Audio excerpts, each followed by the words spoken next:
एखादा मनुष्य देवपूजा करतोय, गंध लावतोय, मंदिरात जात असेल, नवस करत असेल आणि बाहेर आल्यावर त्याचं वर्तन विरुद्ध असेल, मग तो भ्रष्टाचार करत असेल, तो दारू पित असेल, दुसऱ्याचा द्वेष करत असेल, दुसऱ्याला मारत असेल, अशाला धार्मिक म्हणायचं का? बरेचसे नास्तिक आस्तिकांना बावळट समजतात की हे आंधळे आहेत, आणि बरेचसे आस्तिक जे नास्तिक आहेत त्यांना समजतात की हे अधर्मी आहेत, हे वाईट माणसं आहेत.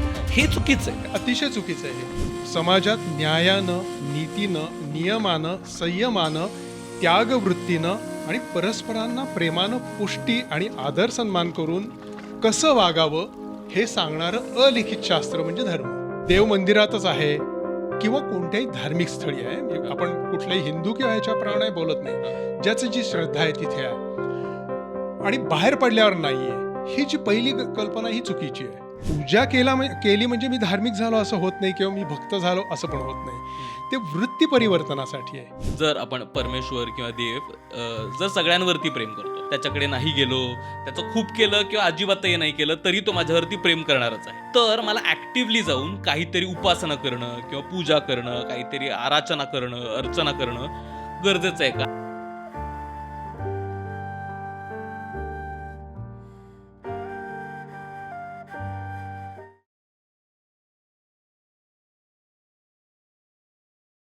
हॅलो हाय हॅलो नमस्कार. तुमच्या सगळ्यांचं खूप खूप मनापासून स्वागत आहे द मुक्तमुख शो म्हणजेच चॅटच्या या नव्या कोऱ्या एपिसोडमध्ये. आणि आपण असे विषय घेत असतो की ज्याच्यातून आपल्याला उद्या आपला बेटर होईल, उद्याच्या आयुष्यात आपल्याला कमी त्रास होईल, आणि आपल्या घरात, आपल्या मित्रमैत्रिणींमध्ये, आपल्या आईवडिलांसोबत आपण सतत एक प्रश्न असतो की जो आपल्या ज्याच्यावरनं वाद होत असतो, ते म्हणजे तू हे करत नाहीस, तू ते करत नाहीस, देवाची पूजा करत नाहीस, आस्तिक आहेस, तू नास्तिकच आहेस, तू काय भोळाच आहेस, तू काय आंधळा आहेस, काय जे काही विशेषणं असतील ती सगळी वापरली जातात. आणि अशा सगळ्या विशेषणांना अजून धार द्यायला आज आपण विषय घेतोय. हो. खरं तर खूप महत्त्वाचा विषय आहे. म्हणजे मला वाटतं एका वयानंतर आपण तसे धार्मिकदृष्ट्या आपले आई-वडील जितके देवासोबत कनेक्टेड असतात, तितके आपण नसतो आणि आपण आणखीन डिस्टन्स होत जातो आणि मग कळत नाही आपण नक्की आस्तिक आहोत की आपण नास्तिक आहोत.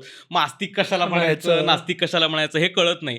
तर एक्झॅक्टली नक्की काय असतं ते हे समजून घेण्यासाठी आपण आजचा एपिसोड करतो आणि आपल्यासोबत आहेत Yes. खास पाहुणे आहेत. आणि हा विषय घेताना सगळ्यात गंमत अशी होती की आम्हाला योग्य गेस्टच सापडत नव्हते की बाबा ह्या विषयावरती जे अधिकारवाणीने बोलू शकतील आणि आमच्यासोबत विचार हे करू शकतील, म्हणजे डिस्कस करू शकतील की बाबा आमची काही मतं आहेत की नाही, तर त्या ह्याच्यावरती बोलू शकतील. असे आज आपल्यासोबत गेस्ट आलेत.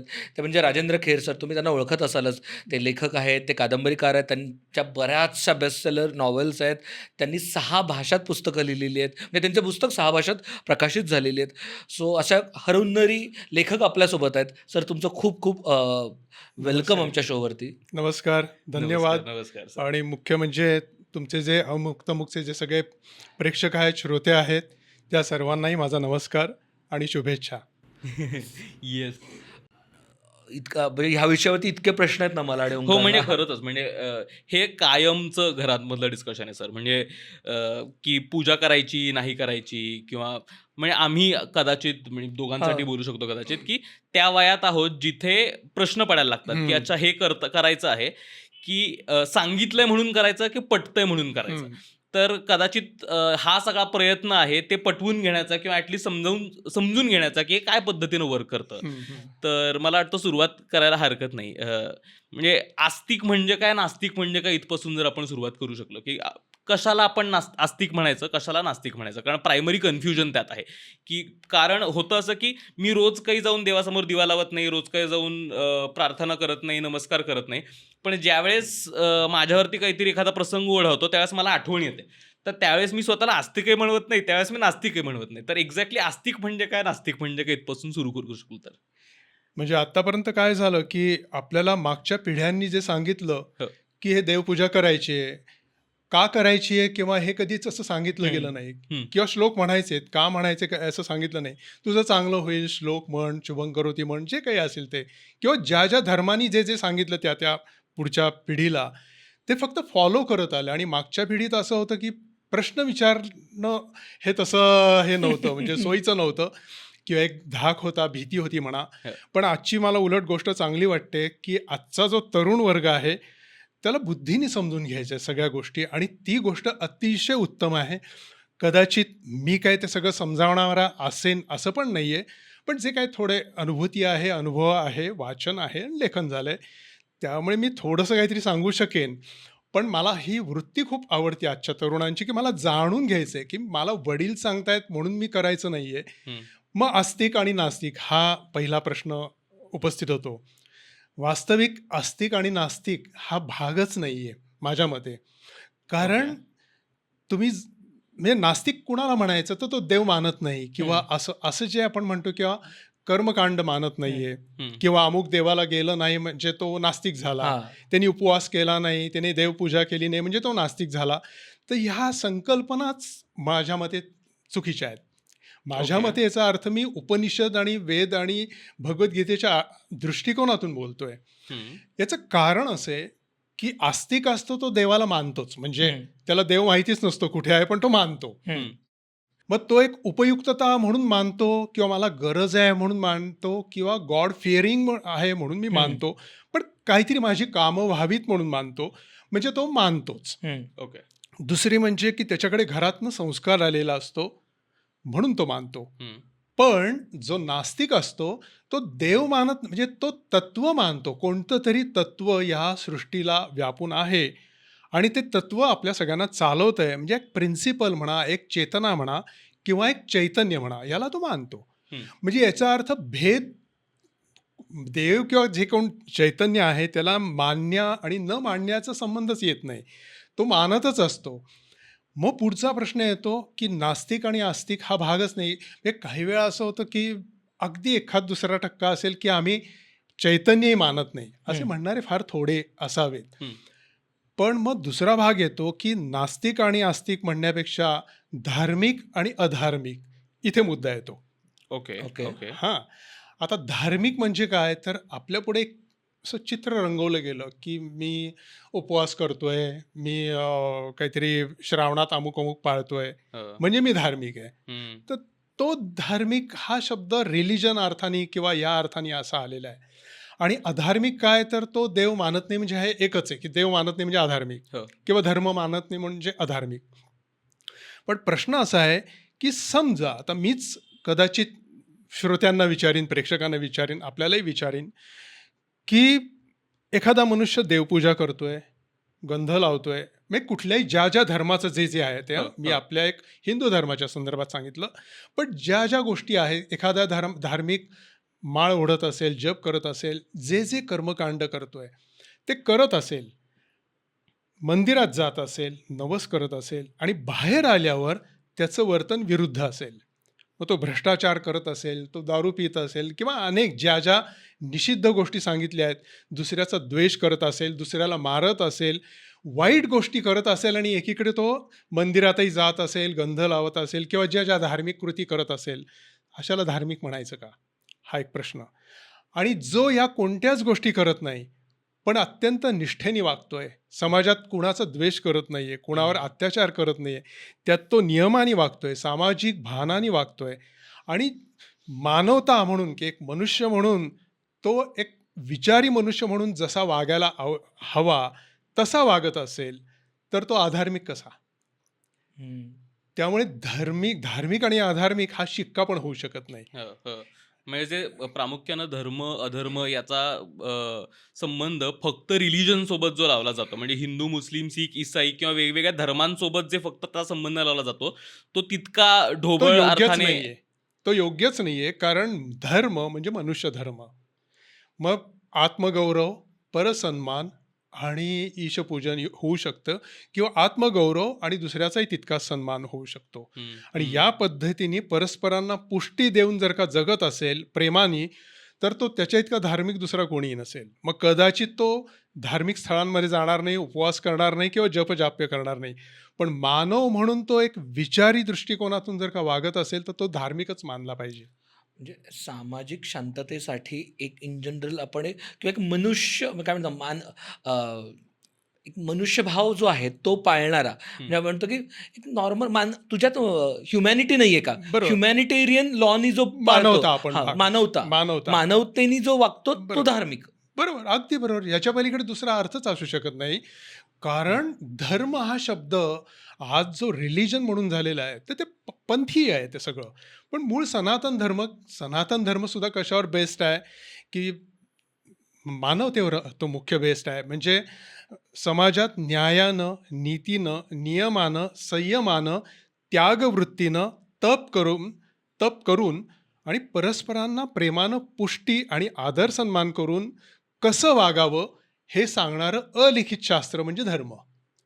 धर्म म्हणजे पुस्तक नाही, की धर्म म्हणजे परंपरागत आलेलं. म्हणजे परंपरागत म्हणजे आपल्याला माहिती आहे की आपण एक खेळ खेळायचो पूर्वी, की एक 40 जणांच्या मुलांमधनं पहिली गोष्ट सांगितली की ती बदलून हो. पूर्णपणे बदलून येते. कान गोष्टी. कान गोष्टीचा आपण खेळ खेळायचो. तर तसं कान गोष्टी झाली आहेत आज. आणि कान गोष्टीच्या संदर्भात माझ्यापर्यंत आज सुमारे हजारो वर्षांनी, जे काही 10-12 हजार वर्षांनी माझ्यापर्यंत त्या कान गोष्टीप्रमाणे फिरत आलेलं आहे, त्याला मी धर्म मानून बसलोय आणि त्यालाच मी भक्ती मानून बसलोय. हम्म. तर त्यामुळे मीच विचार केला पाहिजे की मग माझ्यापर्यंत जे आलंय ते मग मूळ काय सांगितलंय नक्की, आणि मी आज काय करतोय, हा ज्या त्या व्यक्तीने विचार करायला पाहिजे. म्हणजे मला असं होतं की मी नास्तिकचा जो मूळ वाद आहे ना, तो याच्यावरनंच आहे की मध्ये आहेत. म्हणजे मगाशी पण मी म्हणालो की बरेचसे आस्तिक आहेत माझ्यासारखे, की मला काही गोष्टी पटतात त्या मी काही गोष्टी करतो, काही गोष्टी पटत नाहीत त्या काही गोष्टी करत नाही. आणि अगदी बरेचसे बरोबर. नास्तिक आहेत की त्यांना नाहीत पटत ते करत नाहीत, करत पण नाही. त्यांना करणाऱ्यांबद्दल प्रॉब्लेम नाही आणि जे करतायत त्यांना न करणाऱ्यांबद्दल प्रॉब्लेम नाही. बरोबर. पण जो मेजर वाद होतो की बरेचसे नास्तिक आस्तिकांना बावळट समजतात की हे आंधळे आहेत, बरं. आणि बरेचसे आस्तिक जे नास्तिक आहेत त्यांना समजतात की हे अधर्मी आहेत, हे वाईट माणसं आहेत. हो. हे चुकीचं आहे. हे अतिशय चुकीचं आहे. हे किंबहुना यांना एकत्र आणण्यासाठी आपल्याला मूळ तत्वज्ञान जाणून घेतलं पाहिजे. आणि आज दुर्दैवाने काय होतं, दोन्ही भाग, जो आस्तिक नास्तिक आहे किंवा धार्मिक अधार्मिक, सो कॉल्ड धार्मिक अधार्मिक, हे दोघे मूळ जाणून घेत नाहीयेत तत्वज्ञान. मूळ जर का जाणून घेतलं तर तुम्हाला कळेल की हे सगळी सायंटिफिक प्रिन्सिपल्सच आहेत याच्या मागे. आणि ही मानवतेची, हा म्हणजे उदाहरणार्थ भगवद्गीता हा समजा आपण घेतला, किंवा उपनिषद म्हणू किंवा भगवद्गीता म्हणू, हा काही धार्मिक ग्रंथ नाही आहे. हा मानवतेचा महान ग्रंथ आहे, असे आमचे पांडुरंग शास्त्री आठवले म्हणतात, की हा इट इज ह्युमन स्क्रिप्ट. ती फिलॉसॉफिकल ग्रंथ आहे. मग त्याच्यात अर्थनीती आहे, खगोलशास्त्र आहे, बरेच शास्त्र आहेत. पण त्याला एकदा धार्मिक म्हणून तो बाजूला केला तर तुम्हाला मग ते मूळ काय सांगितलं हेच कळणार नाही. तर त्यामुळे हा जो ह्याच्यामध्ये जी दरी वाढतीये, ही द्वेषाने वाढतीये आणि दोघंही मूळ समजून घेत नाहीये. हा प्रश्न आहे. आणि दुसरी गोष्ट अशी आहे की मूळ समजून घेण्यासाठी जर का आज ही जी प्रिन्सिपल्स आहेत आपल्या सनातन संस्कृतीने दिलेली म्हणू किंवा गीतेसारख्या फिलॉसॉफीने दिलेली म्हणू, तर ही आज प्रूव्ह होत आहेत ना सायंटिफिकली, ती जर का प्रूव्ह होत आहेत तर मग ती मानायची का नाही. म्हणजे मग पुन्हा असा प्रश्न येतो की विज्ञान हे मला सोयीस्कर जेवढं आहे, माझ्या मानसिकतेला सोयीस्कर आहे तेवढंच विज्ञान मी स्वीकारतो. पण जे मला सोयीस्कर नाही, पण जे शोध लागलेत ते मात्र मी स्वीकारायला तयार होत नाही. हा पण नास्तिक म्हणजे सो कॉल्ड नास्तिक आपण म्हणतो, त्याच्या संदर्भात हा प्रश्न येतो. एक आस्तिक नास्तिकच्या संदर्भातला एक प्रश्न पडतो असा की आस्तिक नास्तिक म्हणजे दोन्ही सुद्धा एक काहीतरी तुमच्यावर असलेली पॉवर आहे हे रेकग्नाइज करणारे दोन वेगवेगळे गट. म्हणजे काही बरोबर. म्हणतात तो आहे आणि नाहीये, त्याच्यावर विश्वास आहे नाहीये ते बरोबर. नास्तिक, आणि जे बरोबर. ज्यांचा विश्वास आहे, जे त्याची श्रद्धा पूजा करतात ते आस्तिक. बरोबर. तर नक्की म्हणजे आता जर आस्तिक म्हणणार असू आपण, तर नक्की देव कशाला म्हणायचं, म्हणजे व्हॉट इज गॉड, म्हणजे कॉन्सेप्ट ऑफ गॉड बद्दल जर आपण थोडं बोलू शकलो की कशाला देव म्हणायचं. म्हणजे जो मला मंदिरात दिसतो, हां.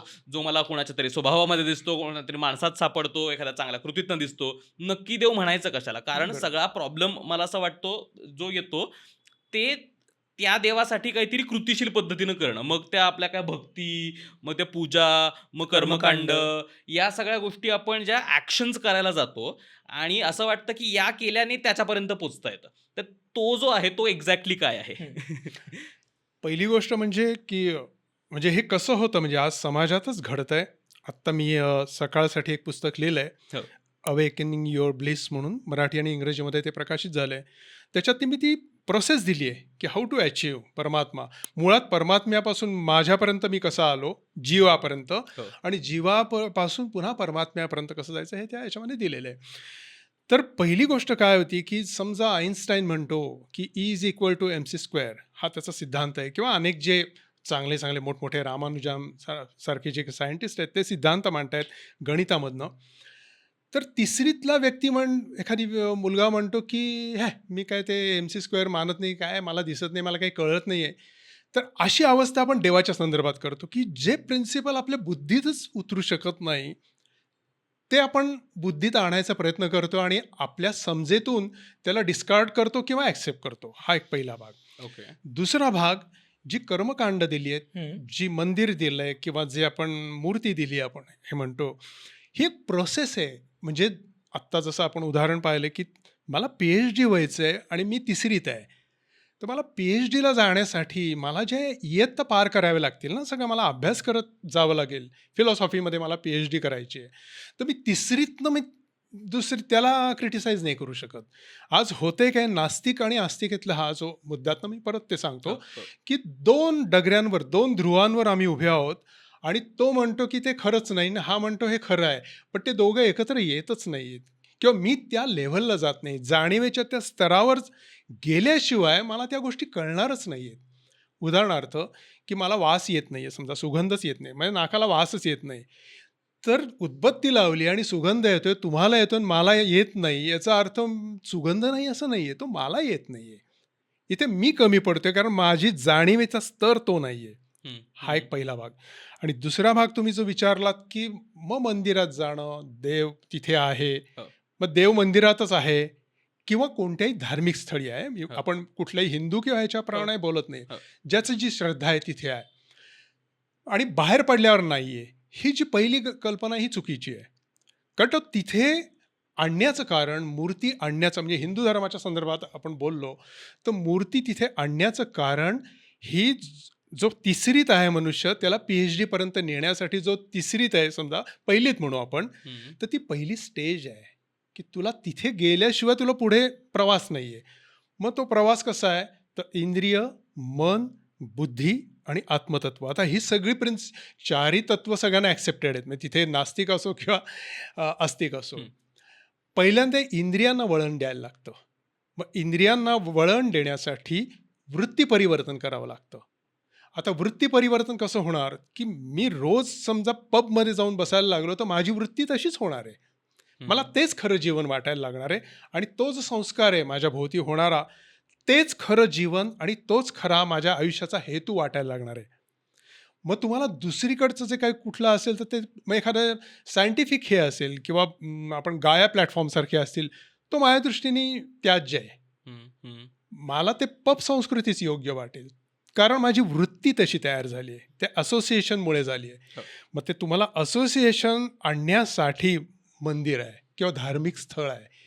मग तिथे तुम्ही आलात की तिथली व्हायब्रेशन्स, वाईब ज्याला म्हणतो आपण, ती काम करायला लागतात आणि मला ते आवडायला लागतं आणि माझी वृत्ती तशी बनायला लागते. म्हणजे पहिल्यांदा तुम्हाला इंद्रियांसाठी पहिलं जायला पाहिजे तिथे किंवा देवघरात पूजा करायला पाहिजे आणि मग त्या म्हणजे पूजा केली म्हणजे मी धार्मिक झालो असं होत नाही किंवा मी भक्त झालो असं पण होत नाही. हम्म. ते वृत्ती परिवर्तनासाठी आहे.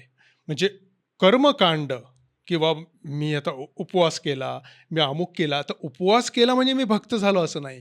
तर ती कर्मकांडात्मक ज्या गोष्टी आहेत त्या इंद्रियांना ट्रेन करण्यासाठी असतात, वृत्ती बनवण्यासाठी असतात आणि आपली एक बैठक स्थिर करण्यासाठी असतात. पण त्या केल्या म्हणजेच ते होईल असंही नाही ना. नाही, ते त्याला प्रोसेसला किती, एखादा पटकन एका वर्षात हे करेल, ॲडॉप्ट करेल, एखादा एका महिन्यात करेल. ते प्रत्येकाची विचारांची दिशा पहिली कुठे होती आणि तिथे आणायची आहे, तर त्याला किती वेळ लागेल हा ज्या त्या व्यक्तीचा हे आहे. दुसरी गोष्ट आहे ते मूर्ती. वास्तविक मूर्ती ही आज जे आपण पाहतो त्याच्यावर मला काही हे करायचं नाही की मंदिरात धार्मिक स्थळं निर्माण होत आहेत, माणसाला कुठेतरी एक शांती मिळावी म्हणून मनुष्य तिथे जात असतो, त्यामुळे त्या गोष्टी आवश्यक पण आहेत. हम्म. आणि दुसरं असं की तिथे गेल्यावर खूप वेळा तिथले जे काही तरंग असतात, व्हायब्रेशन्स असतात, कुठेतरी शांती मिळते मनुष्याला. पण शांती मिळाली म्हणजे भक्त झाला असं होत नाही. भक्त होण्यासाठी तुम्हाला आत्मतत्वापर्यंतच गेलं पाहिजे आणि आमचे पांडुरंग शास्त्री म्हणतात की भक्ती ही वृत्ती आहे, इट इज अन अंडरस्टँडिंग. ते दिखावा नाही आहे किंवा ते कर्मकांड नाही आहे, ते माझं अंडरस्टँडिंग आहे. मग तो एखादा नास्तिक पण तसा भक्त असू शकतो. मग मूर्ती का आली, तर मूर्ती ही जी आहे, समजा पांडुरंग आपण घेतला, तो का तयार झाला, तर ध्यान हे जगातलं सगळं रिलिजन असो किंवा म्हणजे पंथ असो किंवा जगातला कुठलाही मनुष्य असो ध्यानाला मानतो, मेडिटेशनला मानतो, कॉन्सन्ट्रेशनला मानतो आणि ते इट इज प्रूव्हन की कॉन्सन्ट्रेशन होऊन आपल्याला बऱ्याच काही गोष्टी आपण मिळवतो. पण आकाशाचं ध्यान कसं करणार? तुम्ही ध्यान करताना आकाशाचं ध्यान हे आपण कसं करू शकणार? म्हणून तो सेंट निकोलस पण म्हणतो की ध्यानासाठी मी खूप प्रयत्न केला, असं सेंट निकोलस म्हणतो की मी खूप प्रयत्न केला कॉन्सन्ट्रेशन करायचा.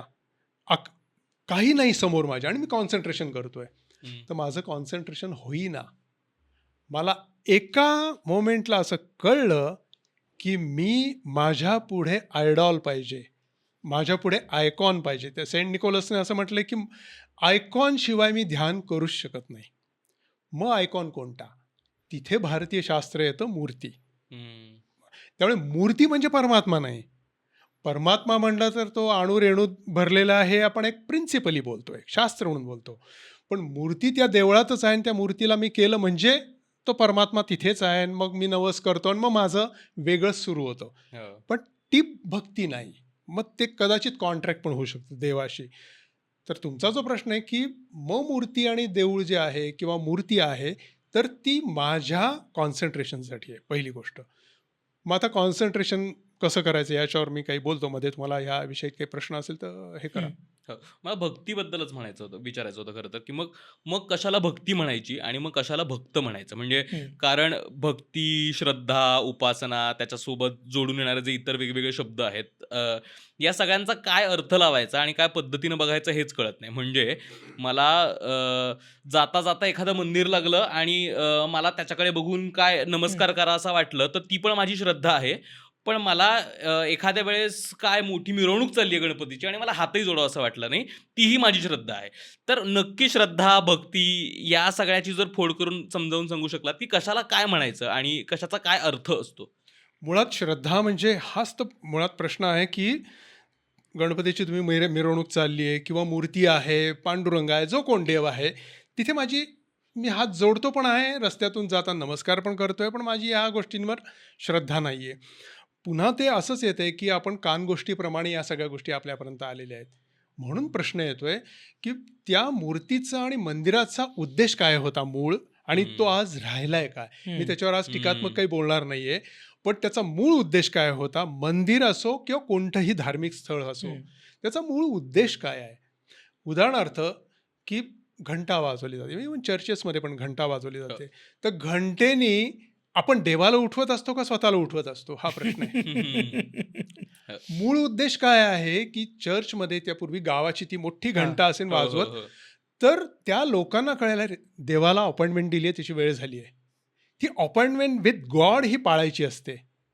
ती पाळण्यासाठी तुम्हाला घंटेचा आहे. तर आज आज कानगोष्टीमध्ये काय झालंय की मी देवाला उठवतो घंटा वाजून, तर ते चुकीचं आहे. ते तुझ्या आतल्या देवाला जागृत करत असतोस तू, त्याला नाही, कारण ती मूर्ती आहे.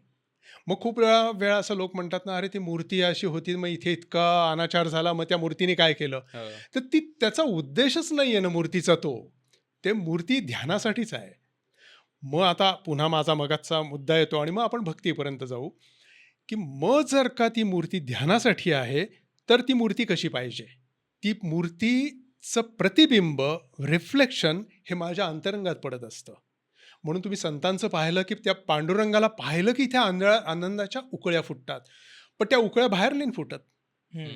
बाहेर कुठे फुटतात? त्या आत फुटतात. याचा अर्थ त्याचं रिफ्लेक्शन माझ्या अंतरंगात उमटतं, ते माझ्या डोळ्यांनी दिसतं, मेंदू स्वीकारतो, मन स्वीकारतं आणि माझ्या अंतरंगात आत खळबळा होतो.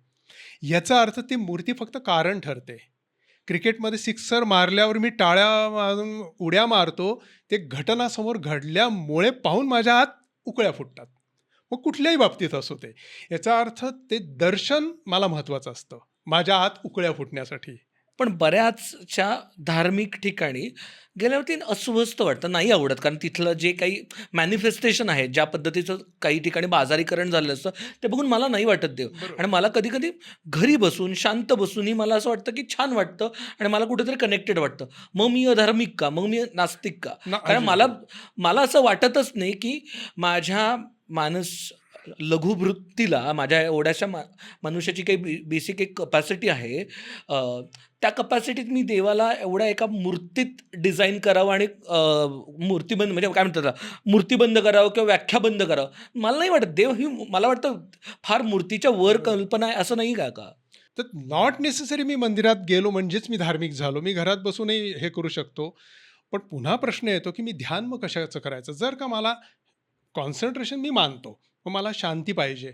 मग शांतीसाठी माझ्या डोळ्यासमोर तर काहीतरी पाहिजे, की ज्याला मग मी साधी कॉन्सन्ट्रेशन. मेणबत्ती ठेवली, दिवा ठेवला तरी तरी मला मग त्याला त्राटक म्हणतो आपण. मेणबत्ती ठेवली, दिवा त्याच्याकडे पाहत बसलो, त्याला त्राटक म्हणतात. ती पहिली स्टेज आहे. पण ज्यावेळेस मला आज जीवनात प्रॉब्लेम्स काय आहेत आणि त्या प्रॉब्लेम्स जर का दूर जायला हवे असतील, तर मग मला त्याच्या दिव्याच्या पलीकडे जाऊन काहीतरी केलं पाहिजे. हे तर लॉजिकल आहे. म्हणजे दिव्यावर मी कॉन्सन्ट्रेट करत राहिलो, तर तो दिवा मला ती ताकद नाही देणार. स्टेबिलिटीचा स्टार्ट आहे फक्त तेवढा तो. स्टार्ट आहे. मग याचा अर्थ मला हळूहळू स्टेप बाय स्टेप इंद्रिय, मन, बुद्धी आणि आत्मतत्व याच स्तरावरनंच गेलं पाहिजे. मग ते करताना ती जी मूर्ती आहे तिच्यामध्ये मला क्वालिटीज आणल्या पाहिजेत. मूर्तीमध्ये मला क्वालिटीज आणल्या पाहिजेत. म्हणजे पहिलं क्वालिटीज मूर्तीमध्ये टाकायच्या आणि त्याचं रिफ्लेक्शन माझ्या अंतःकरणात घ्यायचं आणि मनामध्ये ती मूर्ती मला साकार करता आली पाहिजे. म्हणजे विठ्ठल म्हणलं की मला पांडुरंग दिसतो आपोआप. हे वारकऱ्यांना दिसतोच. कारण ती वर्षानुवर्ष बघून असोसिएशन झालं आहे त्याचं आणि त्याचं जे आकार आहे सगळा, तो जेव्हा माझ्या मनात अंतःकरणात स्थिर होतो, तेव्हा मग मला तिथे म्हणजे बाह्य ध्यान करायची पण आवश्यकता राहत नाही. ध्यान विठ्ठल म्हणलं की माझ्या डोळ्यासमोर पांडुरंग येतो आणि मग मी त्याला कनेक्ट होतो. आणि ज्यावेळेस मी त्याला कनेक्ट होतो याचा अर्थ मी आत्मतत्वाशी कनेक्ट व्हायला लागतो. नुसती वीज किंवा आपण नुसतं तत्व हे काम नाही करत. म्हणजे आपण म्हणतो ना, आता नास्तिकतेचा जो प्रॉब्लेम आहे ना, तो इथे आहे, की मी प्रिन्सिपल मानतोय. हे काहीतरी विश्व कोणतरी चालवतंय, काहीतरी प्रिन्सिपल आहे, त्याला आपण चैतन्य म्हणून. पण नुसतं चैतन्य कार्य नाही करत. उदाहरणार्थ, की नुसती वीज आहे, इलेक्ट्रिसिटी आहे, पण ती या बल्बमधनं आली किंवा कॅमेरामधनं आली तरच ती फंक्शन करते आणि त्याचं फंक्शन आपल्याला उजेड पडल्याने दिसतं, नाही तर दिसत नाही. मग नुसती वीज नाही काम करत. तसं नुसती प्रिन्सिपल, नुसतं चैतन्य कार्य नाही करत. त्याला आधार लागतो, त्याला मॅनिफेस्टेशन लागतो. मी just trying to understand the nastik perspective, की मला समजा आपण मगाशी जे म्हणालो, की मानवता हा जर धर्म वाटत असेल आणि मी मानवता हा धर्म जर मानत असेल, कुठलाही आत्ता जे काही धर्माचे किंवा देवाचे स्वरूप आहेत ती मला मान्य नाहीत.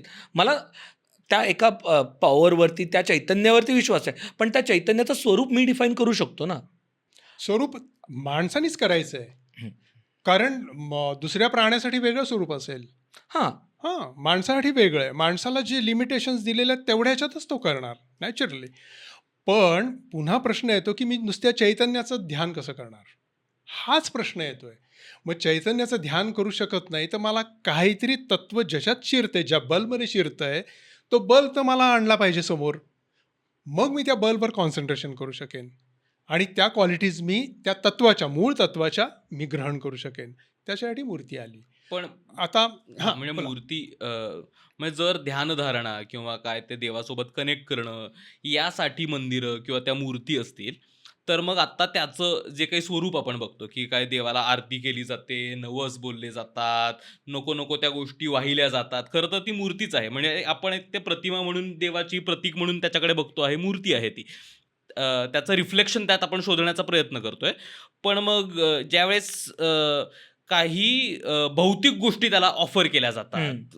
काय हे काय अभिषेक करा, फळं द्या, फळं हे द्या, द्या, सोन्याचं पैसे काहीतरी द्या. द्या. आमिष दाखवलं जातं. आमिष हां, दाखवलं सोन्या जातं. चांदी द्या. तर या सगळ्याकडे मग कसं बघतो? कारण त्याचा जर उद्देश फक्त माझं कनेक्शन जर असेल, हां. फक्त मला कनेक्ट करून देण्याचं काम तो असेल. टॉवर आहे खरं तर हां. मेन नेटवर्कला जोडणार. टॉवर आहे आणि तो मला कॉन्सन्ट्रेशनसाठी आहे. त्याचे जे म्हणजे ज्याला मूर्तीमध्ये नेहमी आपण म्हणजे हा मुद्दा पण आपण त्याच्यात हे घेऊया, हं. की मूर्तीमध्ये गुणसौंदर्य पाहिजे, भाव सौंदर्य पाहिजे आणि विचार सौंदर्य पाहिजे. अशी जी मूर्ती आहे, कारण ते रिफ्लेक्शन माझ्यामध्ये उमटणार आहे. म्हणजे समजा मला जर का भौतिक सगळं चांगलं पाहिजे, मला सगळ्या साधनं पाहिजेत, मला एक गाडी पाहिजे, बंगला पाहिजे, पोझिशन पाहिजे, तर मला मूर्ती पण तशीच पाहिजे ना. It is logical. मग तो मूर्तीतला जो देव आहे तो जर का समृद्ध असेल, मी त्याला समृद्धी तशी मी त्याच्या अंगावर दिली, तर ते रिफ्लेक्शन माझ्यामध्ये पडणार आहे आणि मी ते कॉन्सन्ट्रेशन माझं तिथे होणार आहे. हां. पण मी जर का एखादा देव अगदी पूर्ण ज्याच्याकडे काहीच नाही आहे, भणंग आहे, त्याचं मी जर का करायला लागलो, तर मलाही अवस्था तशीच येऊ शकते. हे जर का आपण त्या दृष्टिकोनातून बघितलं. पण पण दुसरी आपल्याकडे ते म्हणजे सॉरी, पण आपल्याकडे त्या वेशीच्या इथले म्हसोबा जे असतात बघ, ते खरं तर ते काय दगडासारखेच असतात, ज्याच्यावरती शेंदूर थापलेला असतो आणि लोक त्याची वर्षानुवर्ष पूजा करत असतात. म्हणजे लोक त्याच्यातही ती भक्ती आणि ती श्रद्धा शोधतातच ना. ॲक्च्युअली प्रश्न पुन्हा तोच येतोय, की कानगोष्ट. हम्म. की मूळ काय सांगितलं, मग मूर्ती कशासाठी आली? मूर्तीचा उद्देश कॉन्सन्ट्रेशन होतं. कॉन्सन्ट्रेशन म्हणजे ते रिफ्लेक्शन, त्याच्या क्वालिटीज आहेत, ते रिफ्लेक्शन आत उमटावं आणि माझं जीवन सुंदर व्हावं, मला आनंद मिळावा. सुख नाही, सुख हे बदलणारं असतं, ते टिकणार नाही. तर अंतिम आनंद मिळावा, माझी भीती जावी आयुष्यातून आणि मला आत्यंतिक समाधान आयुष्यात लाभावं यासाठी. आणि भक्त जो असतो तो आत्मानंद लाभावा, आत्मज्ञान व्हावं याच्यासाठी करतात.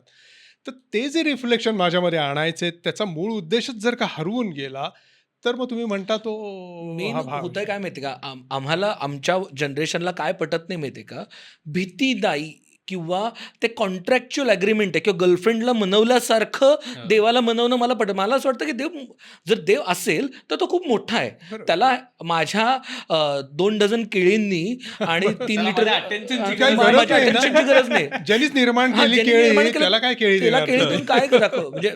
आणि किंवा माझ्या दृष्टीने सोन्याने गडगंज भरलेला देव म्हणजेच देव आणि काळ्या मातीचा काळ्या पांडुरंग पाषाणाचा आहे तो देव नाही, नाही, असं असं नाहीच काहीच आहे. नाहीये. काहीच नाहीये ते. हे सगळं नंतर मी सांगतोय, की सगळं नंतर मूळ उद्देश गेलेला म्हणजे आहे. मला जर ते करून छान वाटत असं तर हरकत नाही, माझा तो विरोध भाग- नाही त्याला. तो तुमचा मानसिक व्यक्तिगत झाला. पण मूळ उद्देश मूर्तीचा हा होता, की ध्यानासाठी मूर्ती. दुसरी गोष्ट, एक आमचे फार चांगलं पांडुरंग शास्त्रींनी सांगितलंय, की मंदिर मग का आलं? वेदात मंदिरं नाही आहेत, वेदकाळात मंदिरं नाही आहेत. ओके. हो. हा, ही मंदिराची संकल्पना ही पुढे आलेली आहे, कॉन्सेप्ट पुढे आलेली आहे. तर का आली याचं कारण, त्यावेळेचा जो समाज होता तो स्वयंशासित समाज होता. हम्म. राम काळात किंवा त्याच्या आधीच्या काळात त्याच्या खूप गोष्टी आहेत, त्या मी आता काही सांगत नाही. पण तो स्वयंशासन होतं. म्हणजे आजच्या दृष्टीनं स्वयंशासन म्हटलं तर काय, तर रात्री 12 वाजता रेड सिग्नल लागलेला आहे, मी नाही मोडणार, हे स्वयंशासन आहे. हम्म. मी भ्रष्टाचार नाही करणार, कारण माझ्या आतला परमात्मा ते बघतोय साक्षी रूपाने, मग मी नाही करणार. हे स्वयंशासन एक काळ होतं. त्या काळात अशी अवस्था आली, की जो गरीब झालाय, ज्याच्याकडे आता काही नाहीये, पण तो मागणार नाहीये, तो हात पसरणार नाहीये, मग त्याला कसं द्यायचं? मला माहिती, या गावामध्ये तो एक गरीब आहे किंवा 10 गरीब आहेत, पण तो मागणार नाही, कारण त्याच्याकडे अस्मिता आहे, तो स्वयंशासित आहे, तो हात पसरणार नाही, तोंड वेंगाडणार नाही, पण मग मला त्याला द्यायचं आहे. तर याला त्यांनी एक उदाहरण छान दिलं, की तो समुद्रामधनं सूर्य खेचतो पाणी आणि तुम्हाला देतो, तर मध्ये सूर्य असतो. तुम्हाला जो पाऊस मिळतो त्याच्यामध्ये सूर्य आहे आणि तो न कळत आहे. तसाच जर का मंदिर तयार केलं आणि त्यात एक देव ठेवला, तर ते जे तुम्हाला काही द्यायचं आहे ना, त्याच्यापर्यंत पोचवायचं आहे, तो तुमच्याकडे मागणार नाही आहे, तर मग मी देवासाठी काहीतरी दान देतो, देवापुढे पैसे ठेवतो, हे मला त्याला द्यायचे आहेत इनडायरेक्टली. तर त्याच्यासाठी सोशो इकॉनॉमिक सेंटर म्हणून मंदिर आलं मूळ. That was socio economic centre Pandurang शास्त्रींच्या मते. मग माझा देवाचा भाग काढल्यावर माझा अहंकार त्याला राहत नाही, की माझा अहंकार नाही, कारण त्याला पोचवताना मी याच्यात 10 रुपये दिलेले आहेत, हा भागच नाही आहे, मी माझ्याकडे जे आहेत ते टाकलेले आहेत. असा जो द्रव्य जमत असतं देवापुढे, त्याची देवाला काय गरज आहे, ती त्याला गरज आहे. आणि त्या काळामध्ये मग रात्रीत नेऊन दिलं जायचं, की अरे हा देवाचा प्रसाद आहे, आमचं काही नाही आहे, हे कुणी टाकलंय इथे सगळं, मग आता काय करणार, तर हे देवाचा प्रसाद म्हणून. आणि मग ग्रेसफुली दिलं जायचं आणि ग्रेसफुली घेतलं जायचं. आज काय होतं, मी तुम्हाला 100 रुपयाची पावती फाडतो म्हणजे मी तुमच्यावर उपकार करतो, हे डायरेक्ट उपकार करतो, हे त्या काळात नव्हतं. आणि त्यासाठी मंदिरापुढे दानपेटी आली. आज त्याचं स्वरूप मी काही बोलू शकत नाही आणि माझा तो टीका करण्याचाही अधिकार नाहीये. पण हे मूळ, म्हणून मी म्हणलं ना, कान गोष्ट मूळ उद्देश काय होता मंदिराचा? म्हणजे सर देवाला खरं तर आपण पोलीस रूपात केलंय, म्हणजे पोलीस आहे म्हणून सिग्नल मोडायचा नाही. ते भीती म्हणजे मेन आमची हे काय माहितीये का, न पटण्याच्या मागचं काय, मागच्या जनरेशननी खूप जास्त फिअर मॉंगरिंग केलं. हे नाही केलं तर तुझ्यावरती कोप होईल. मला नाही वाटत कोप करेल. कधीच नाही करत. का करेल कोप तो? तुम्ही म्हणजे तुम्ही काही केलं नाही देवाचं समजा आणि तुम्ही देवाला मानलं नाहीत तरी तो प्रेम करत असतो, असं गीता सांगते किंवा उपनिषद सांगतात. तू काही करू नकोस, मुळात त्याचं या सृष्टीवर आत्यंतिक प्रेम आहे, असे आमचे आठवले शास्त्री म्हणतात की त्याचं या सृष्टीवर आत्यंतिक प्रेम आहे आणि पुनर्जन्म निश्चित आहे, पण तुम्हाला फ्री विल दिलेलं आहे 3-4% फक्त, त्याच्यावरच तुम्ही मेंदू चालतो, त्याच्या बाहेर जाऊ शकत नाही. तर गॉड फिअरिंग होता कामा नये, गॉड लव्हिंग झालं पाहिजे पहिली गोष्ट. आणि दुसरं म्हणजे की देवाला कॉन्ट्रॅक्टमध्ये कधी टाकू नये, असं माझं मत आहे. माझं मत आहे की कुणी मानावं न मानावं ज्याचा त्याचा प्रत्येकाचा. व्यक्तिगत प्रश्न आहे. त्या प्रत्येक म्हणालो आम्ही केलं ना आम्हाला ते मिळालं तर तुझा प्रश्न आहे, पण मी नाही टाकत. माझ्यापुरतं मी बोलतो की मी देवाला कॉन्ट्रॅक्टमध्ये नाही टाकत. मुळात तिथे तो ध्यानासाठी आहे, जो सर्वव्यापी आहे, तो ध्यानासाठी आहे, तर त्याला मी कॉन्ट्रॅक्टमध्ये का टाकायचं? सर मग आता तुम्ही म्हणताना म्हणालात की जर आपण परमेश्वर किंवा देव जर सगळ्यांवरती प्रेम करतो, हां, जर तो आपण त्याच्याकडे नाही गेलो, त्याचं खूप केलं किंवा अजिबातही नाही केलं तरी तो माझ्यावरती प्रेम करणारच आहे. तर मला ॲक्टिव्हली जाऊन काहीतरी उपासना करणं किंवा पूजा करणं, काहीतरी आराधना करणं, अर्चना करणं गरजेचं आहे का? आणि मग का करावं? जर मी काहीही न करता तो माझ्यावर प्रेम करणारच आहे, तर मला काही करण्याची का गरज आहे? प्रश्न असा इथेच येतो की नका ना करू. काही म्हणजे आफ्रिकेतल्या जमाती कुठं काय करतायत? काहीच करत नाहीयेत. पण ज्यावेळेस हे प्रश्न येतात केव्हा, की ज्यावेळेस माझ्यापुढे काही आव्हान येतं, हं. काही संकट येतं, तेव्हा मला आधार लागतो. एक काळ असा होता की मी लहान होतो, तेव्हा पैसे मिळवणं हा भागच डोक्यात नव्हता. माझे वडील आहेत. मला पोसतायत, मी मस्त खेळतोय, वाड्यात खेळतोय, डबा ऐस पैस खेळतोय, विट्टी दांडू खेळतोय. पैसे मिळवून करिअर करणं हा विचारच 5वीत नाही, 4थीत नाही. कारण माझे वडील आहेत ना ते बघायला. मग तुम्हाला कुणाचा तरी आधार लागतो. ज्यावेळेस आधाराची गरज लागते, पण एरवी लागत नाही. संकट आलं की लागते आणि मग त्यावेळेस संकटात ऐन वेळेस तो सैरभैर होतो. त्यावेळेस आधार कुठनं सापडणार? मग सायकोलॉजिकल प्रॉब्लेम्स यायला लागतात. तो जर का आधार म्हणजे कसं असतं की सुखाच्या काळात कोणी देवाचा विचार करत नाही. संकट आलं कीच करतो. हं. आणि मग संकट आल्यावर जे आत्ता माझ्यापुढे देव आणि भक्ती जे काही चौकट आहे, तिथेच मी अडकतो, स्वतःला अडकवतो. मग ह्या देवाला जा, तिथे जा, ही पोथी करा, ते करू नये ह्याच्यावर मी काही बोलत नाही, त्याच्या विरोधात पण मी नाही आहे. पण जे माझ्यापर्यंत आलेलं आहे कानगोष्टींमधनं, त्याच चौकटीत मग मी देवाकडनं काहीतरी मिळवायला किंवा माझ्यावरचं संकट टळण्यासाठी मी प्रयत्न करायला लागतो. हं, हं. पण ती योग्य नसते, कारण मग तिथे पुन्हा गिव्ह अँड टेक असतं, की तू संकटात सापडला म्हणून तू माझ्याकडे आलास. हं, मग आता संकट सोड, मग देव नाही मानून तू सरळ फेस कर ना. कशाला मग येतोस? हं. ठीक आहे ना, हरकत नाही ना, तू फेस. आणि इनफॅक्ट पण जर का तो मानायचा असेल, तर मग तुम्हाला स्वतःमध्ये अपलिफ्टमेंट आणणं, याच्यासाठी काहीतरी केलं पाहिजे, याच्यावर विश्वास ठेवायला लागतो. म्हणजे सर जर मला माझ्या अडचणीच्या प्रसंगी मला अशा प्रसंगातनं जायला लागतंय ज्यावेळेस माझा स्वतःचा त्यावेळेस काही त्याच्यावर कंट्रोल नाही आहे. अशा गोष्टींसाठी जाण्यासाठी जर देव असेल, तर देव हा फक्त माझ्यासाठीची होपची बिलीफ सिस्टम आहे का? की ज्यावेळेस बरोबर. माझ्यासाठी मला काहीही दरवाजे नाहीयेत, Correct. त्यावेळेस ते आहेत. बरोबर. तर तो फक्त तो विश्वास दृढ कसा तुमच्या आयुष्यात ठेवायचा यासाठीची उपासना म्हणजे देव असं म्हणू शकतो का आपण? हां, नाही चैतन्य आहेच ते. हं. आणि ते चैतन्य विजेसारखं नाहीये. हं, ते जाणीव ठेवणार आहे, म्हणजे ते जाणकार आहे. त्याला सगळं कळतं. ज्याला साक्षी म्हणतो, त्याला गीतेत सांगितलं की त्याला सगळं कळतंय. म्हणजे कारण त्यांनीच निर्माण केले आपण म्हणतो, त्याला सगळं कळतंय. त्यामुळे ते अज्ञानी नाहीये, ते पूर्ण ज्ञानी आहे. मग अशा वेळेस ज्यावेळेस मला संकट वाटतं किंवा काही वाटतं, त्यावेळेस तो आधार मात्र नक्की आहे. हं. देव म्हणा तुम्ही, ज्या धर्माचं जे आहे ते, हो. तो मला आधार वाटतो.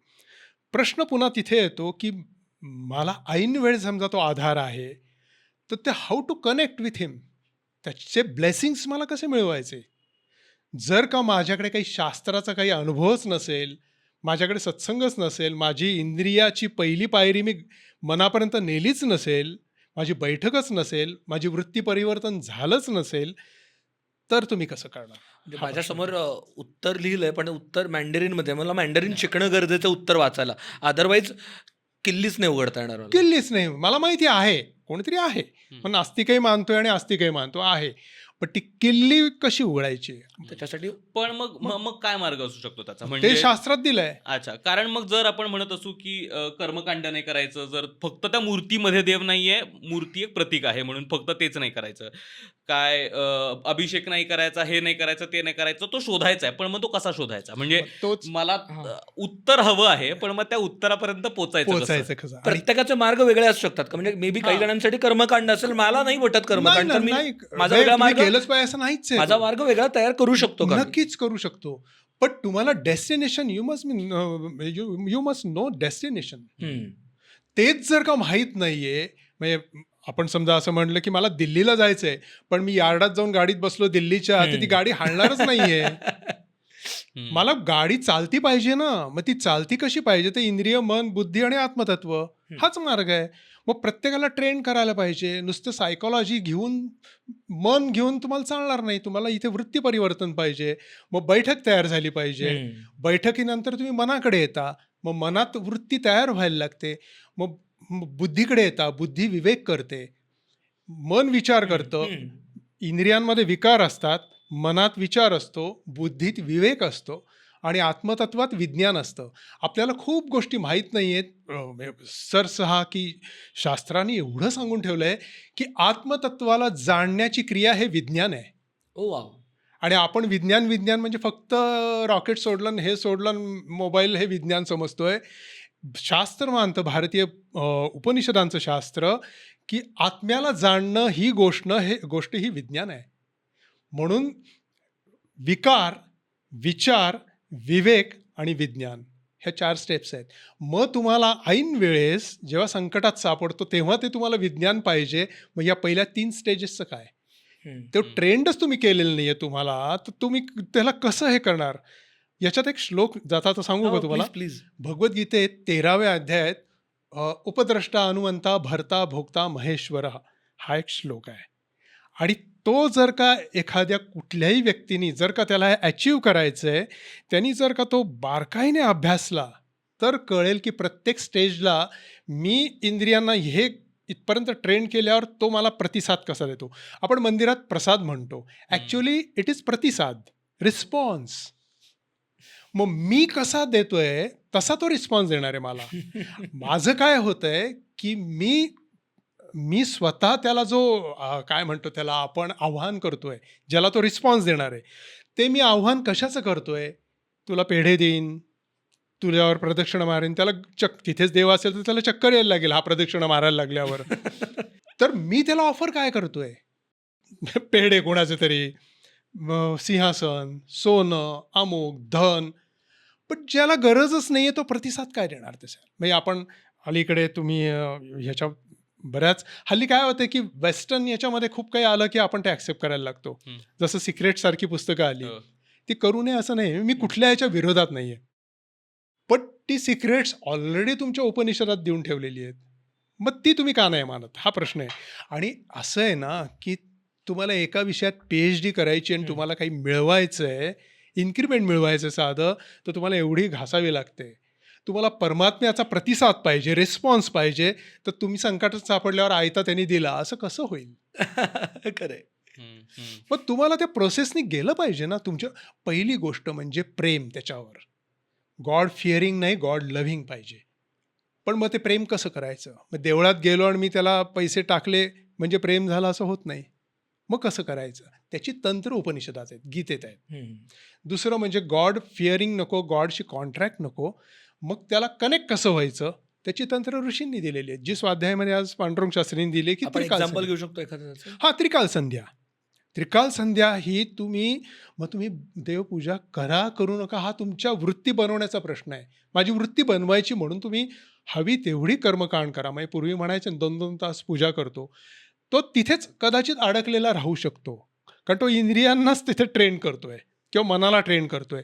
पुढे जायचं कदाचित त्याच्या नसेल हे. तर तुम्ही ह्या गोष्टी ट्रेन करण्यासाठी, त्याच्याशी कनेक्ट होण्यासाठी आणि त्याचा रिस्पॉन्स मिळवण्यासाठी त्याला शास्त्रशुद्ध मार्ग आहे आणि त्यातला पहिला मार्ग म्हणजे त्रिकाल संध्या, जे ऋषींनी प्राचीन दिला होता, जो आज स्वाध्यायामध्ये त्यांनी त्यातलं कर्मकांड काढून टाकलं, म्हणजे पळी पंचपात्री हे वगैरे काढून टाकलं. काय असतं म्हणजे त्रिकाल संध्या तुम्ही अगदी थोडक्यात त्रिकाल explain संध्या करू म्हणजे शकलात तर? त्यांचं असं म्हणणं आहे आठवले शास्त्रींचं की हं. भगवान तुमच्या आत, तुम्ही एकतर मानलं पाहिजे माझ्या आत भगवान आहे. तुमचा विश्वासच नसते तर मग सोडूनच द्या ना. म्हणजे तुम्हाला जेव्हा कधी विश्वास येईल तो, हां. शेवटी भगवान नाही याच्यावर विश्वास असणं ही सुद्धा अंधश्रद्धा असू शकते आणि या देवळात भगवान आहे ही सुद्धा माझी अंधश्रद्धा असू शकते. म्हणजे कुणी कुणाला नावं ठेवू नयेत, हा पहिली गोष्ट. परमात्मा आत आहे, त्याच्यामुळे माझं शरीर चालतं, यावर जर का विश्वास असेल तर तो माझ्या शरीरात ॲक्टिवेट केव्हा होतं हे पहिलं फाइंड आउट केलं पाहिजे. ओके. आता तो ॲक्टिवेशन त्याचं केव्हा होतं, तर त्याचं 3 वेळा होत असतं. म्हणून ऋषींनी त्रिकाल संध्या सांगितली होती. तर ते मी सांगतो ना, सकाळी जेव्हा माणूस उठतो, जागा होतो, तुम्ही मला सांगा रात्री तुम्ही कुठे असता स्वप्नात? काही नसतं, वेग चाललेलं असतं. म्हणजे ती स्वप्नांनी काही काही वेळा लोकांना त्रास होतात सतत स्वप्नांनीमुळे, माणूस फ्रस्ट्रेट होऊ शकतो, इतकी ती काही काही वेळा भयानक स्वप्न असतात. म्हणजे एक पदर असतो, सायंटिस्ट काय म्हणतात ते पण सांगतो, की आपल्या मेंदूत एक बारीक स्फोट होतो आणि आपल्याला जागृती येते आणि मग कळतं अरे ते सगळी स्वप्न होती, माझं हे खरं जीवन आहे, वास्तविक हेही खरं नाही, हेही मायावी आहे. त्यावेळेस तो स्फोट होण्याचा जो काळ असतो ते ॲक्टिव्हेशन झालेलं असतं परमात्म्याचं. त्यावेळेस तुम्ही उठून बसा आणि आमच्या शास्त्रात आम्ही म्हणतो आणि त्याचे प्रचंड फायद्याचे आम्ही अनुभवही आहोत. म्हणजे शेवटी अनुभव हा सगळ्यात महत्त्वाचा आहे ना, मला अनुभव आहे. हो. कराग्रे वसते लक्ष्मी, करमुले सरस्वती खूप लोक म्हणतात. तर त्याला तुम्ही थँक्स म्हणा, की मी कुठे स्वप्नात फिरत होतो मला माहीत नाही, मला तू माझी मेमरी परत दिलीस. ती मेमरी ॲक्टिव्हेशनचा तो काळ असतो, त्याला थँक्स तरी म्हणा. म्हणजे उदाहरणार्थ की तुम्ही कुणाच्या घरी गेलात आणि लहान मुलगा आहे आणि तुम्ही यांना भेटायला गेलात, लहान मुलाशी तुम्हाला काम नाही आहे, पण तुम्हाला माहिती आहे की अरे यांच्या घरात एक लहान मुलं आहे म्हणून तुम्ही चॉकलेट घेऊन गेलात. तर चॉकलेट दिल्यावर तो पळून गेला तर तुम्हाला काही वाटत नाही, अरे ठीक आहे म्हणजे. पण ते चॉकलेट घेतल्यावर त्यांनी तुम्हाला नमस्कार केला खाली वाकून, तर तुम्ही म्हणाला अरे हां, याला काहीतरी संस्कार येत आहे, याच्याकडे बघितलं पाहिजे, चांगला पोरगा आहे. तेच परमात्म्याच्या बाबतीत आपलं होत असतं असा आमचा विश्वास आहे, की त्या ॲक्टिव्हेशनच्या वेळेस आम्ही त्याला थँक्स म्हणतो, की तुझ्यामुळे मला मेमरी माझी आली, त्याला स्मृतिदान म्हणतो आपण. दुसरं ॲक्टिव्हेशन असतं, की मी कितीही अन्न ढकललं तरी ते पचवण्याचं माझ्या हातात नाही आहे. ते तंत्र माझ्या हातात नाही आहे. मी गोळ्या खाऊन पचतं असं वाटतं, पण नाही आहे. ते सगळं प्रिन्सिपल कुठल्या तरी आतल्यात ह्याच्या हातात आहे. त्या पचवण्याच्या तंत्राला ज्यावेळेस तो अग्निदेव ॲक्टिवेट होतो, म्हणजे आपण याला जठराग्नी म्हणतो, त्यावेळेस ते अन्न पचतं, अदरवाईज पचत नाही. ते ॲक्टिव्हेशन होत असतं तेव्हा परमात्म्याचं. तेव्हा आपण यज्ञशिष्टा शिनसंतु मुच्यन्ते, थँक्स बाबा तू माझं ॲक्टिव्हेशन केलं, आता माझं पचव. त्याला थँक्स द्या. पहिली कृतज्ञतेने भगवंताला जोडलं गेलं पाहिजे. एक तर त्याला मानलं पाहिजे. दुसरी गोष्ट म्हणजे कृतज्ञता बुद्धीने त्याला जोडलं जाण्याचा प्रयत्न केला पाहिजे. म्हणजे तो चॉकलेट दिल्याप्रमाणे तो तुमच्याकडे त्याचं सुरू होतं, तुमचं कनेक्शन सुरू होतं. आणि रात्री झोपताना तुम्ही कधीही स्वप्नात जाता आणि कधी जागृतीत असतं तुम्हाला कळत नाही. त्यावेळेस झोपताना बाबा तुझ्यावर माझी सगळी मेमरी, मी सगळे आजचे प्रॉब्लेम्स, विचार, जे माझ्या भविष्यातले प्लॅन्स सगळं तुझ्यावर सोपवतो. मला तू रात्रभर बाबा जगव. आणि कारण आपल्याला माहीत नाही झोपत सुद्धा काय होऊ शकतं, माहीत नसतं आपल्याला, हातात काही नाही आपल्याला. त्याला थँक्स द्यायचं त्याला आम्ही कृष्णाय वासुदेवाय हरे परमात्माने वगैरे म्हणून त्याला त्याच्यावर सगळं सोपवलं ना, तुम्हाला सांगतो कुठलाही भीती राहत नाही, सायकोलॉजिकल प्रॉब्लेम राहत नाही आणि त्यावेळेस तुमचं कनेक्शन हळूहळू सुरू होतं. ते उपद्रष्टा भूमिकेतून तुम्ही अनुमंता भूमिकेत यायला लागतं. मी आता हे त्याचे खूप विशाल तत्वज्ञान आहे. मला सर आता गंमत वाटते की सकाळी उठल्यानंतर जेवणाच्या आधी आणि तुम्ही रात्री बेसिकली क्रिएटरला थँक्यू म्हणताय. हे जर बघितलं तर हे वेगवेगळ्या कल्चर्समध्ये जगभरातल्या हे याचे वेगवेगळे मॅनिफेस्टेशन वेगवेगळ्या धर्मांमध्ये हे दिसतंच आहे की प्रत्येक म्हणजे इव्हन आपण बघतो की सगळे धर्म, सगळे धर्म हो जेवणाच्या आमेन म्हणतात ते तुमची कृतज्ञता व्यक्त करण्याचे जगातल्या सगळ्या समूहांना हे आहे. मी तुम्हाला एक जाता उदाहरण सांगतो. तुम्ही हा चित्रपट पाहिला असेल ना, मला माहीत नाही, की Gods Must Be Crazy part 1 किंवा असे अवश्य पहा. त्याच्यात तो हरिण मारतो, तो कलहारी वाळवंटातला आदिवासी आहे, तो हरिण मारतो जेवणासाठीच नॅचरली. आणि तो जातो त्याच्या शिंगाला धरतो, त्याच्या डोक्यावर हात ठेवतो आणि म्हणतो, मला दुसरं काही नाही आहे इथे.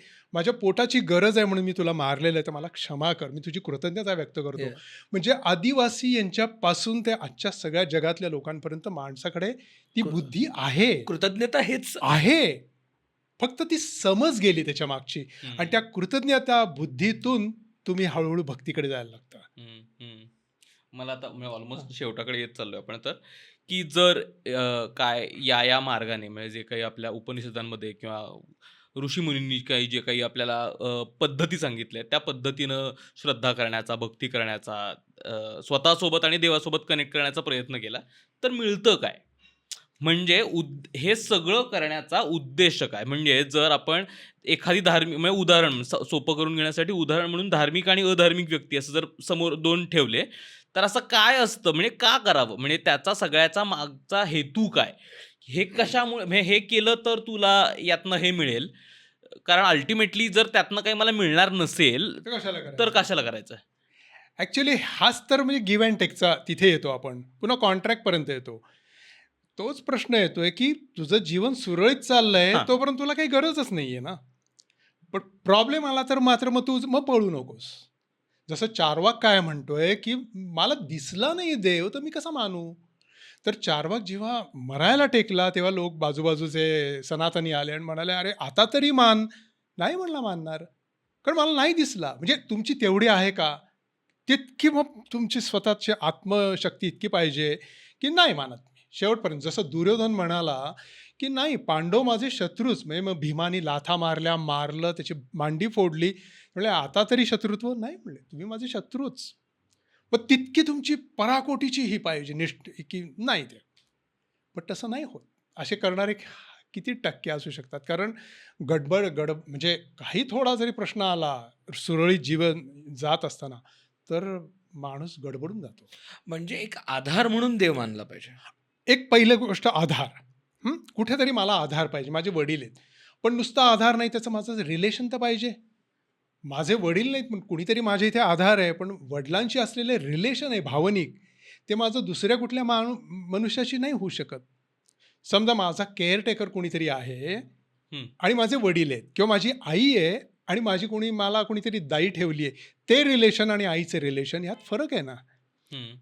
त्या भावनिक रिलेशन्स ज्या आहेत, तसंच तुमचं आणि त्याचं रिलेशन जेव्हा एकदा तुम्ही मान्य केलं तर प्रश्न मिटायला लागतात. आणि दुसरं असं आहे की मग माझं सगळं चाललंय तर गरज काय, हा पहिला येतो. हां. तर गरज किती गोष्टींना आहे बघा ना. म्हणजे हा जन्म देह केव्हा सोडायला लागेल हे कुणीच सांगू शकत नाही. तरुणही जातात आणि 105 वर्षाचेही जातात. मग तिथे माणूस घाबरतो. म्हणजे भीतीचे जे काही हे आहेत, किंवा माझं करिअर ढासळलं आणि मी एकदम काही नाही, मी एकदम फ्रस्ट्रेट झालो. मग माणसाला फ्रस्ट्रेशन येत नाही का? येतं. मृत्यूची भीती नाही का? 90% लोकांना असतेच. मग अशा प्रत्येक क्षणी जर का माझं मन स्थिर राहायला हवं असेल, तर मला कुणीतरी माझी आई ॲक्सेप्ट करायला पाहिजे आणि तिच्याशी मला कनेक्ट व्हायला पाहिजे.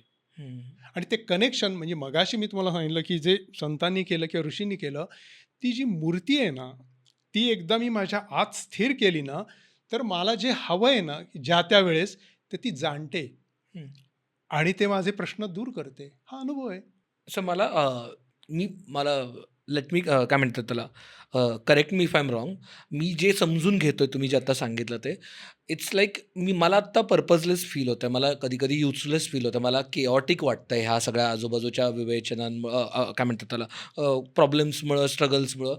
आणि मी माझ्या आयुष्यातला पाय शोधतोय की जे कॉन्स्टंट राहणार आहे. जे माझ्या चांगल्या गोष्टींच्या वेळेलाही मी त्याच्याकडेच बघणार आहे, वाईट गोष्टींच्या वेळेलाही त्याच्याकडेच बघणार आहे. माझ्या आयुष्याच्या गाडीमध्ये मी एक GPS सेट करतोय जो कॉन्स्टंट आहे. त्या GPS ला फॉलो करत मी दिशा शोधणार आहे आणि तो GPS इज गॉड. बरोबर. तो धर्म आहे. तो GPS लाच आपण पूर्वीच्या काळात 10,000 वर्षापूर्वी इंग्रजी नव्हतं. मग त्या GPS ला काय म्हणायचं, तर त्याला साक्षी म्हटलेलं आहे. ऋषींनी त्याला साक्षी म्हटलेलं आहे. तो जो GPS आहे किंवा ती आपण कॅमेरा लावतो त्याला काय म्हणतो हल्ली, CCTV. CCTV. हा जो CCTV आहे, हा फक्त बघत नाही, तो दृश्य नाही हे करत. तो तुमचे विचार, मन, प्राचीनता, फ्युचर हे सगळंच जाणत असतो. तो जो पाय आहे त्याला जर का मी कनेक्ट झालो तर मग मला काय प्रश्न आहे. आज मी त्रिकाल संध्या जी करतो, मी मी असं जाहीरपणे सांगायचं नाही की माझ्या हातनं पूजा पण होत नाही किंवा मंदिरात सुद्धा खूप माझं जाणं होत नाही किंवा मी कोणती कर्मकांड माझ्या हातून होत नाही, पण मी त्याच्याशी कनेक्ट मात्र 24 आवर्स आहे. आणि ज्यावेळेस माझं कनेक्शन राहिलेलं आहे 24 तास, त्यावेळेस जाणवतं अरे मला यांनी वाचवलं आहे आत्ता इथे, किंवा मला आत्ता प्रॉब्लेम होता आणि मला अचानक पैसे मिळालेले आहेत. थँक्स, मी लगेच थँक्स म्हणतो. याचं कारण मी 24 आवर्स कनेक्टेड आहे आणि हे त्रिकाल संध्यामुळे कनेक्टेड आहे. मग तो जो GPS म्हणताय, तो जो CCTV म्हणताय, तो बिल्ट इन आहे ना तुमच्या. मग तुम्ही ते मंदिर, मूर्ती, अमुक, ती कर्मकांड हे कशाला घ्यायची मनात? तो ऍक्टिव्हेट करायचा आहे तुम्ही फक्त. तुम्हाला ऍक्टिव्हेट करायचं आहे आणि तो ऍक्टिव्हेशनसाठी तुम्हाला इंद्रिय, मन, बुद्धी, आत्मतत्व जर का हाही प्रोसेस आहे, ती शास्त्रांनी प्रोसेस दिलेली आहे की त्याशिवाय नाही होणार. तुम्हाला सवय लागली पाहिजे बैठकीची, तुम्हाला सवय लागली पाहिजे. हे इंद्रियांना हे आहे, संस्कार आहे तो पहिला. मिलिटरीवर मध्ये गेल्यावर तुमच्या डायरेक्ट हातात बंदूक नाही देत, बॉम्ब नाही देत, तुम्हाला कुठेतरी त्या याच्यातच जावं लागतं. मग परमात्म्याशी कनेक्ट होताना तुम्ही एकदम माझं कसं काय होईल हे कसं तुम्ही आपण अपेक्षित करायचं. त्याची सिस्टीम आहे, त्या पद्धतीने जा. कारण त्यांना कळली होती ऋषींना, कारण ते ज्ञानी होते आणि त्यांना काहीच नको होते, त्यांनी आपल्यासाठी देऊन ठेवली. विश्वास असेल तर फॉलो करा, नसेल तर फॉरगेट. म्हणजे सर सॉरी, त्याच ह्याच्यात सिस्टीममध्ये तुम्ही ज्या 4 गोष्टी सांगितल्या, हे 4 काय म्हणतात त्याला, माझ्या डेस्टिनेशनच्या प्रवासातले हे 4 जर काय म्हणतात त्याला रूट स्टेशन धरले, हो, हो. त्या स्टेशनपर्यंत मी कसं पोहोचायचं त्याचा मार्ग मी ठरवू शकतो. ठरवू म्हणजे मी शकता. बाईकनी जायचं, कारनी हां. जायचं, चालत जायचं का डायरेक्ट उडून जायचं, बरोबर हे मी ठरवूच शकतो. बरोबर. हा, म्हणजे मला मुद्दा आहे की काहीच नाही. माझी देवाची भक्ती जी करायची आहे त्याचा मार्ग मी ठरवू शकतो. ठरवू शकतो. फक्त त्याचं गाईडलाईन्स तुम्ही वेबसाईट तयार करताय, त्याची त्यांनी रेडीमेड ही ठेवून दिलेली आहेत. काय म्हणतात हल्ली ते टेम्पलेट्स आहे. टेम्पलेट्स करून ठेवले आहेत. हाऊ टू यूज इट ते तुमच्यावर आहे. मग हां, तुम्ही वाईटही करू शकता आणि वाईटचे परिणाम तुम्हालाच भोगायला लागणार आहेत. पण मग त्याच्यासाठी मग तुमची जी वृत्ती तयार होणं जे आहे ना, की मला वाईट नाही करायचं, माझी मी वेबसाईट करेन, मला वाईट नाही समाजात न्यायचं. म्हणजे मी लेखनाच्या बाबतीत माझं सांगतो की मला खूप गोष्टी माहिती आहेत किंवा आत्ताच्या बऱ्याचशा गोष्टी चुकीच्या होतात, मला माहिती आहेत. खूप खूप लोक द्वेष करतात, अमुक करतात, मला माहिती आहे. पण मी काय करायचं, तर मी समाजामध्ये माझ्या लेखनातून मी मिठाचा खडा नाही टाकणार समाज मनात. टाकायचंच झालं तर मी तुरटी फिरवण्याचं काम करीन, वा. पण मी समाज मनात खडा नाही टाकणार. आज दुर्दैवाने खडे टाकले जात आहेत. तो द्वेष आहे ना, तो इतका पराकोटीचा झालेला आहे. म्हणजे तो प्रत्येक ह्याच्यात धार्मिक, अधार्मिक, नास्तिक किंवा आस्तिक, धार्मिक म्हणजे ह्याच्यात पण रिलिजन स्वरूपातही झालेला आहे, देवाच्या आस्तिक याच्यातही झालेला आहे आणि जात पंथ तर काय तुम्ही सोडून द्या. याच्यातून जो करतो ना त्यालाच त्याचे परिणाम भोगावे लागत असतात. तर असं शेवटी हे तत्त्वज्ञान आहे शेवटी. आणि आपल्याला माहिती आहे की गीता हा काही धार्मिक ग्रंथ नाही आहे, तो धर्माने उचललेला आहे. देव हा धर्माने उचलला आहे ॲक्च्युली. धर्म म्हणजे देव नाही, देव म्हणजे धर्म नाही. धर्माने देवाला उचलला आहे, का तो दाखवला तर हा माणूस त्या मार्गाने जाईल. त्यामुळे धर्म म्हणजे देव नाही, देव म्हणजे धर्म नाही आहे. हा भाग लक्षात जर का आपण घेतला, हा सगळ्यात मोठा टेकअवे आजचा. म्हणजे ते दोन्ही काही नेसेसरीली लिंक करण्याची गरज नाही. म्हणजे म्हणून प्रेम पाहिजे, कृतज्ञता पाहिजे आणि भीती नाही. पहिली गोष्ट, या गोष्टी जर का आपण नीट समजून घेतल्या पाहिजेत आणि त्या घेण्यासाठी तुम्हाला स्वाध्याय किंवा सत्संगच केला पाहिजे किंवा त्या पद्धतीने त्याचं असोसिएशन त्या लोकांशी केलं तर समजून, आणि मग मानणं न मानणं हा प्रत्येकाचा व्यक्तिगत. खूप खूप सर धन्यवाद. कारण ह्या असा विषय आहे ना हा, ह्याच्याबद्दल प्रश्न विचारायलाही भीती वाटते आणि डिस्कस करायला हे वाटतं. पण थँक्यू सो मच, तुम्ही तेवढा ओपन माइंडने आमच्यासोबत डिस्कस केलं. मोकळेपणानं इतका क्लिष्ट विषय सोपा करून सांगितलं. म्हणजे हे सतत प्रश्न पडतात की मग मला वाटत नाहीये तर मी का करायचं, मग यातनं मला काय मिळणार, मग नाही केलं तर काय फरक पडणार, म्हणजे मी नाही देवासमोर हात जोडले तर माझे 4 दिवस कमी तर नाही होत आहेत, माझं काम तर थांबत नाहीये, मग मी का करायचं. हे असे अनेक प्रश्न पडतात. त्याच्यासाठी म्हणजे ते श्रद्धेपर्यंत पोहोचण्यासाठीचे वेगवेगळा मार्ग असू शकतात. तुमचा काय मार्ग असेल तो तुम्ही निवडू शकता. हा जो एक पर्स्पेक्टिव्ह आहे तुमच्या आत आहे, एकदा मान्य केलं आणि त्याला चांगल्या वृत्ती परिवर्तन करून चांगल्या विचारांनी त्याला कनेक्ट तुम्ही करायचा प्रयत्न केलात तर त्याचे उपद्रष्टा अनुमंता होतो, मग तो भरता होतो, भोगता होतो आणि महेश्वर होतो. म्हणून हे संत का निर्भीड झालेले होते याचं कारण त्यांनी ती महेश्वराची स्थिती गाठलेली होती. तो एकरूप होऊन गेले होते, जीवशिव. तर ते सांगायला, अभंगात गायला आपल्याला वाटतं अरे ते सहज आहे, त्याच्यामागे फार मोठं तत्वज्ञान आहे. आणि ते समजून घेण्यासाठी आपण थोडासा विचार केला. त्यावेळी मलाही आनंद झाला. तुमच्यासारखे तरुण आणि हे सगळे आपले श्रोते यांना माझं काय चुकलं असेल तर आपण दुरुस्त करावं. पण मलाही आनंद वाटला इथे येऊन. मनपूर्वक धन्यवाद. येस, धन्यवाद. Thank you Thank so you so much sir. सरांचं पुस्तक जे आता मगाशी सरांनी मेन्शन पण केलं, सकाळ पब्लिकेशनने पब्लिश केलेलं, अवेकनिंग युअर ब्लेस म्हणून, तर ते त्याच्यासाठीची लिंकही खाली आम्ही टाकतो आहोत. जर तुम्हाला ते घ्यायचं असेल तर घेऊ शकता. खूप खूप धन्यवाद आजच्या एपिसोडला तुम्ही जॉईन केलं. कसा वाटला एपिसोड नक्की कळवा. तुम्हाला आणखीन काही वेगळी मतमतांतर असतील तुमचे काही वेगळे पर्स्पेक्टिव्ह असतील, श्रद्धा, धर्म, अधर्म या सगळ्या कॉन्सेप्ट्सविषयी तुम्हाला काही वेगळं सांगायचं असेल तर तेही कॉमेंट्समध्ये आम्हाला नक्की कळवा. यूट्यूबवर बघताय तर प्लीज सबस्क्राईब करा. तुमच्या आणखीन जवळच्या लोकांपर्यंत पोहोचवण्याचा प्रयत्न करा. मराठीतलं सगळ्यात मोठं पॉडकास्ट चॅनल आहोत आपण आणि आणखीन मोठं होऊयात. येस, धन्यवाद.